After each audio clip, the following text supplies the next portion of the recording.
أعوذ بالله من الشيطان الرجيم.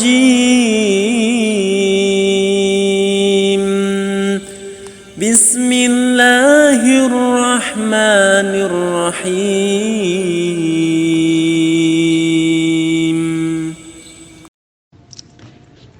Bismillahirrahmanirrahim. Assalamualaikum warahmatullahi wabarakatuh. Alhamdulillahi rabbil alamin, wal aqibatu lil muttaqin. Asyhadu an la ilaha illallah wahdahu la syarikalah, wa asyhadu anna Muhammadan abduhu wa rasuluh. Allahumma salli wa sallim ala nabiyyina Muhammad wa ala alihi wa sahbihi ajma'in, amma ba'd. Allahumma innana as'aluka ilman nafi'a wa na'udzu bika min ilmin la yanfa'. Jamaah pengajian muslimah online yang semoga senantiasa dicintai dan dirahmati oleh Allah Subhanahu wa ta'ala. Alhamdulillah, kita bersyukur kepada Allah Subhanahu wa ta'ala atas segala limpahan nikmat yang telah Allah Subhanahu wa ta'ala karuniakan kepada kita. Khususnya nikmat pada kesempatan sore hari ini kita bisa kembali melanjutkan pengajian online kita. Mudah-mudahan ngaji online kita ini senantiasa diberkahi oleh Allah dan kita semuanya bisa mendapatkan ilmu yang bermanfaat. Amin. Sholawat dan salam semoga senantiasa Allah curahkan kepada Nabi kita yang mulia, Nabi Muhammad sallallahu alaihi wasallam. Ibu-ibu jamaah pengajian yang semoga senantiasa dirahmati oleh Allah. Insya Allah pada kesempatan sore hari ini kita akan melanjutkan kembali pengajian kita membahas 20 amalan ringan berpahala besar. Pada pengajian minggu kemarin kita telah selesai membahas amalan yang ketiga. Maka pada kesempatan sore hari ini kita masuk amalan yang keempat. Di antara amalan yang ringan untuk dikerjakan akan tetapi pahalanya besar adalah membaca Al-Quran atau tilawatul Quran. Disebutkan di dalam hadis yang diriwayatkan oleh Imam At-Tirmizi, Rasulullah sallallahu alaihi wasallam bersabda, "Man qara'a harfan min kitabillah falahu bihi hasanah wal hasanatu bi'asri amsalihha, la aqulu alif lam mim harfun walakin alifun harfun wa lamun harfun wa mimun harfun." Barang siapa yang membaca satu huruf dari kitabullah Al-Quran, maka dia akan mendapatkan satu kebaikan dengan huruf itu. Dan satu kebaikan akan dilipat gandakan menjadi 10. Aku tidaklah mengatakan alif lam mim satu huruf, tetapi alif satu huruf, lam satu huruf, dan mim satu huruf. Jamaah pengajian rahimakumullah, hadis ini menjelaskan kepada kita bahwasanya membaca Al-Quran merupakan salah satu amalan yang ringan, akan tetapi pahalanya sangat besar. yang mana satu huruf Al-Quran yang kita baca itu pahalanya 10 kebaikan. Masya Allah. Satu huruf Al-Quran yang kita baca itu pahalanya 10 kebaikan.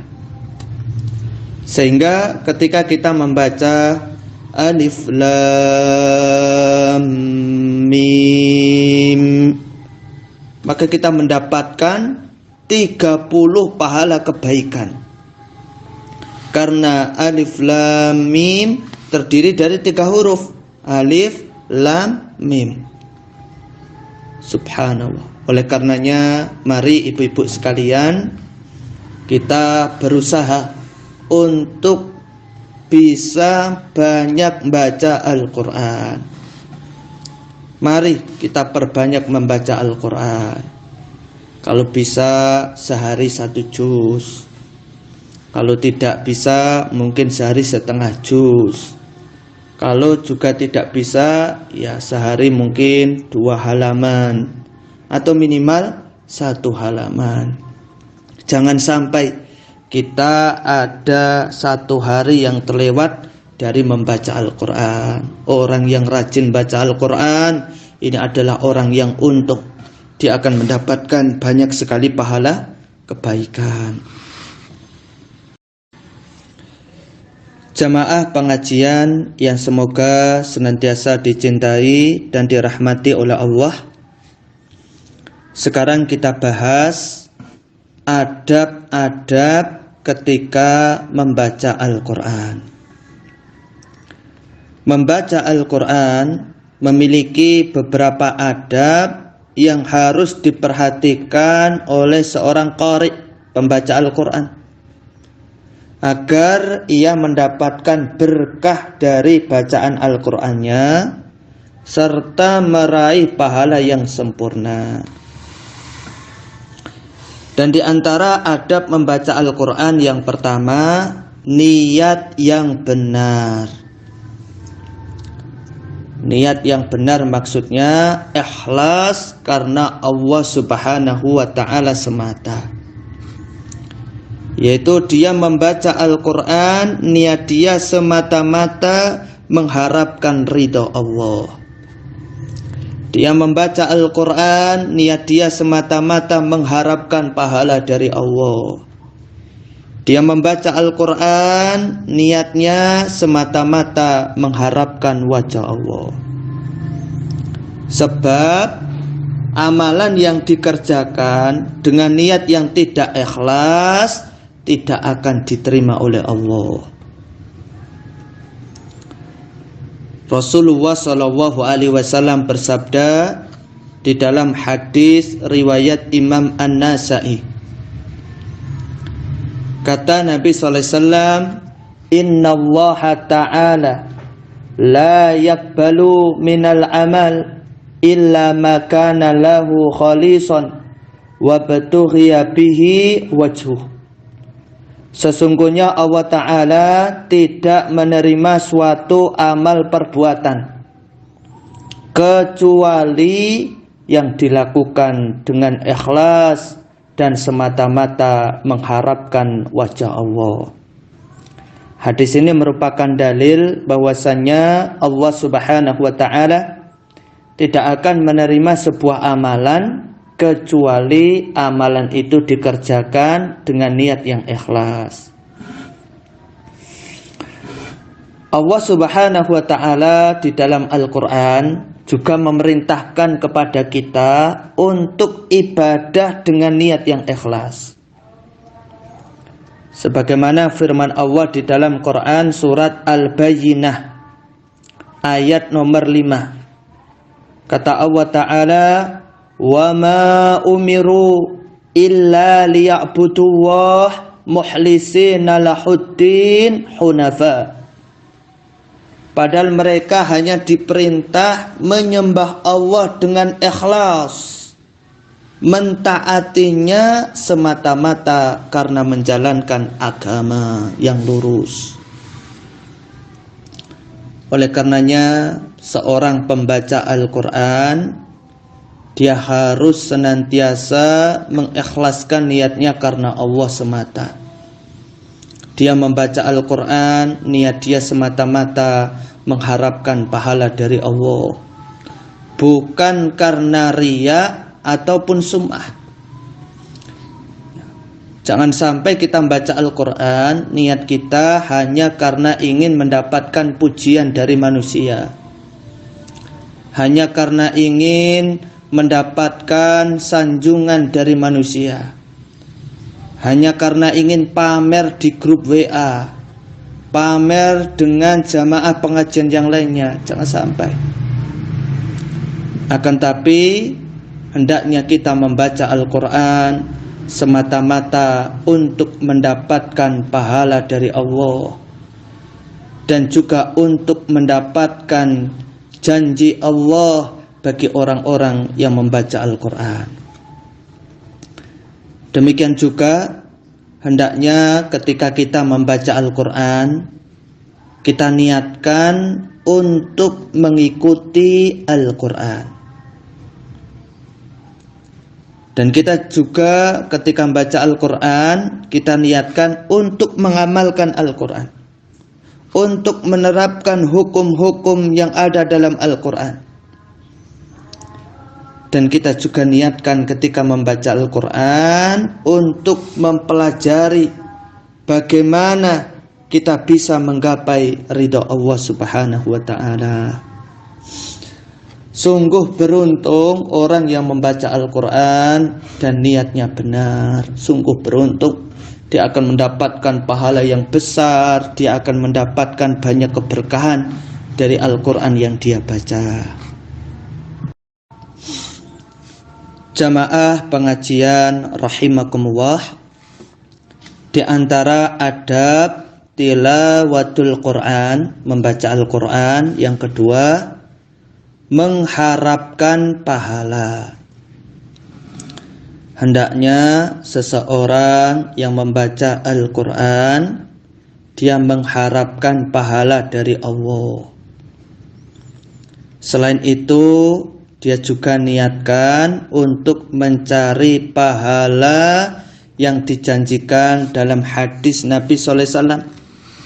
Hadis yang tadi saya bacakan, hadis riwayat Imam At-Tirmizi, Rasulullah SAW bersabda, "Man qara'a harfan min kitabillah falahu bihi hasanah."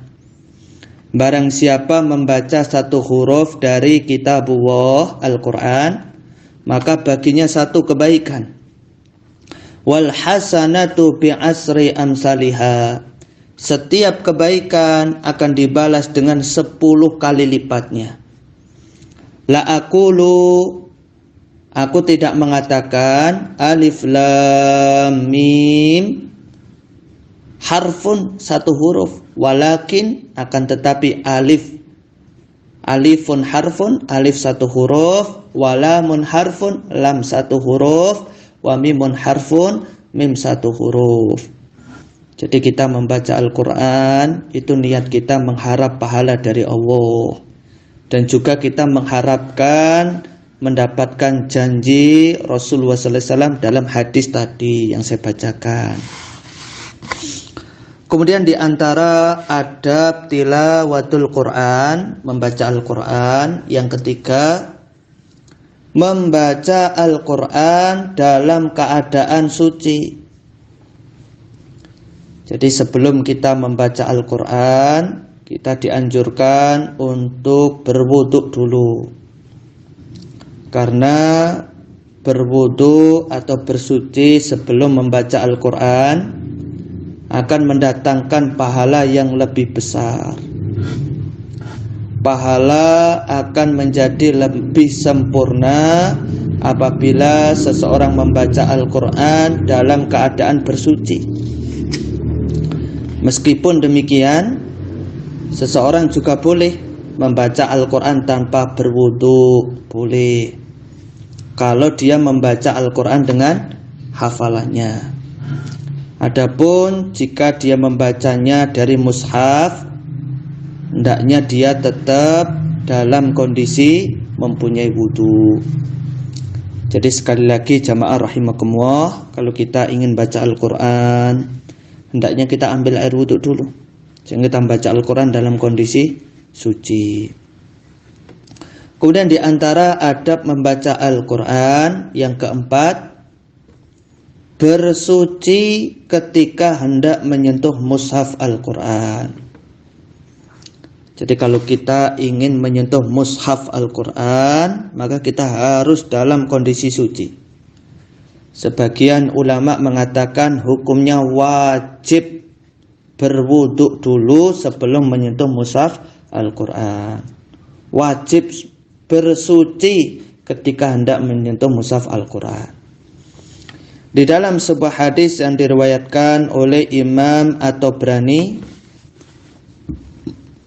Nabi SAW bersabda, la yamassul Qur'an illa tahir. Janganlah menyentuh Al-Quran kecuali dalam keadaan bersuci. Ya, sekali lagi, jamaah rahimakumullah, kalau kita hendak menyentuh mushaf Al-Quran, kita hendaknya berwudhu dulu. Kita dalam keadaan suci. Karena Al-Quran ini adalah kitab yang mulia, kitab agung. Kemudian jamaah rahimakumullah, di antara adab membaca Al-Quran yang kelima, menghadap kiblat. Menghadap ke arah kiblat ketika membaca Al-Quran ini dijelaskan oleh sejumlah ulama seperti Imam An-Nawawi dan selainnya. Walaupun boleh membaca Al-Quran tanpa menghadap kiblat, tidak boleh. Boleh saja. Akan tapi ketika seseorang membaca Al-Quran dalam keadaan menghadap kiblat, ini lebih mendorong untuk khusyuk dan lebih utama daripada tidak menghadap ke arah kiblat. Kemudian di antara adab membaca Al-Quran yang keenam, membaca Al-Quran dengan duduk. Ya, duduk ketika membaca Al-Quran dimaksudkan untuk lebih menghormati Al-Quran dan lebih mengagungkan Al-Quran. Jika seseorang membaca Al-Quran dengan berdiri atau sambil berjalan, hal ini juga dibolehkan. Namun yang lebih utama, hendaknya kita membaca Al-Quran dalam kondisi duduk. Disebutkan di dalam hadis riwayat Imam Muslim, bahwasanya Rasulullah SAW selalu berzikir kepada Allah dalam setiap keadaan. Kemudian di antara adab membaca Al-Quran yang ketujuh, bersiwak atau gosok gigi. Jadi kalau kita hendak membaca Al-Quran, hendaknya kita gosok gigi dulu. Tujuannya untuk mengharumkan bau mulut yang keluar darinya kalamu wa ta'ala. Karena kita ini akan membaca firman Allah Ta'ala, maka hendak mulut kita dibersihkan dulu, gosok gigi dulu. Dalam sebuah hadis yang diriwayatkan oleh Imam Al-Baihaqi, Nabi SAW bersabda, "Idza qama ahadukum yusalli minal lail falyastaq." Jika salah seorang kalian melakukan sholat malam, maka bersiwaklah. Fa inna ahadakum idza qara'a fi sholatihi wa da'a malakun fahu ala fihi la yakhruju min fihi syai'un illa dakhala famal malaki. Sungguh apabila salah seorang dari kalian membaca Al-Quran dalam sholatnya, maka malaikat meletakkan mulutnya pada mulut orang tersebut. Tidaklah keluar sesuatu bacaan Al-Quran dari mulutnya, melainkan akan masuk ke mulut malaikat. Ini merupakan keutamaan yang sangat tinggi bagi sholat malam dan bagi bacaan Al-Quran di dalamnya. Maka sudah selayaknya seseorang muslim ketika dia mau membaca Al-Quran, terutama membaca Al-Quran ketika sholat tahajud, hendaknya dia gosok gigi dulu, ya, bersiwak dulu sehingga mulutnya baunya wangi, tidak bau. Kemudian jamaah rahimakumullah, di antara adab membaca Al-Quran yang ke-8, membaca Al-Quran secara tartil. Maksud membaca Al-Quran secara tartil adalah membaca Al-Quran dengan secara perlahan-lahan, tidak terburu-buru, membetulkan lafadznya dan huruf-hurufnya, serta menjaga hukum-hukum tajwidnya. Jadi kalau kita membaca Al-Quran itu, kita berusaha membacanya pelan-pelan. Kita berusaha untuk membetulkan lafadznya. Kita juga berusaha untuk mempraktekkan hukum-hukum tajwidnya. Kapan dibaca panjang, kapan dibaca pendek, kapan dibaca ikhfa, izhar, ini kita perhatikan.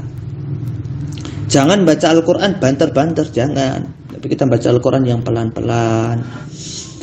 Allah Ta'ala berfirman di dalam Quran surat Al-Muzammil ayat nomor 4. Kata Allah Ta'ala, warattilil Qur'ana tartila. Dan bacalah Al-Quran itu dengan perlahan-lahan. Ya, kemudian juga di dalam Al-Quran surat Al-Baqarah ayat 121. Allah berfirman, yatlunahu haqqa tilawatih. Mereka membacanya sebagaimana mestinya.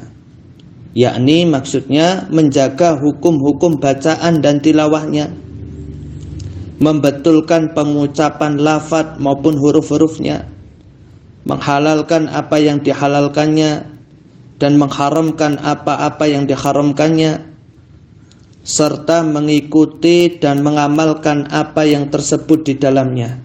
Semua itu termasuk membaca Al-Quran dengan bacaan yang sebenar-benarnya.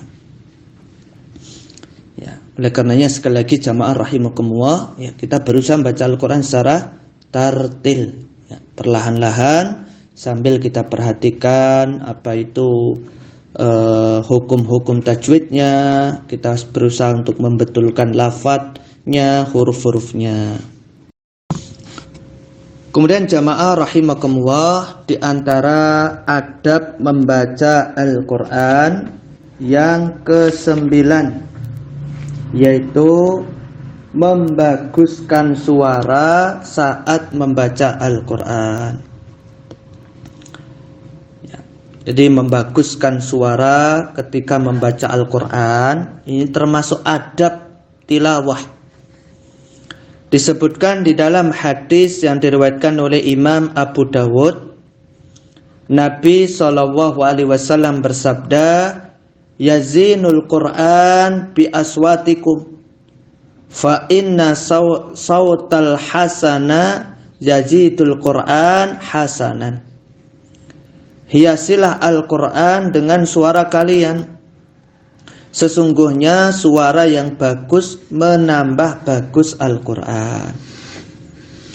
Beliau Nabi SAW juga bersabda dalam hadis riwayat Imam Bukhari, ma adzinallahu li syai'in ma adzina li nabiyyin hasani sauti yataghanna bil Quran yajharu bihi. Tidaklah Allah mendengar sesuatu seperti halnya mendengar seorang nabi yang bersuara merdu ketika membaca Al-Quran serta mengeraskannya.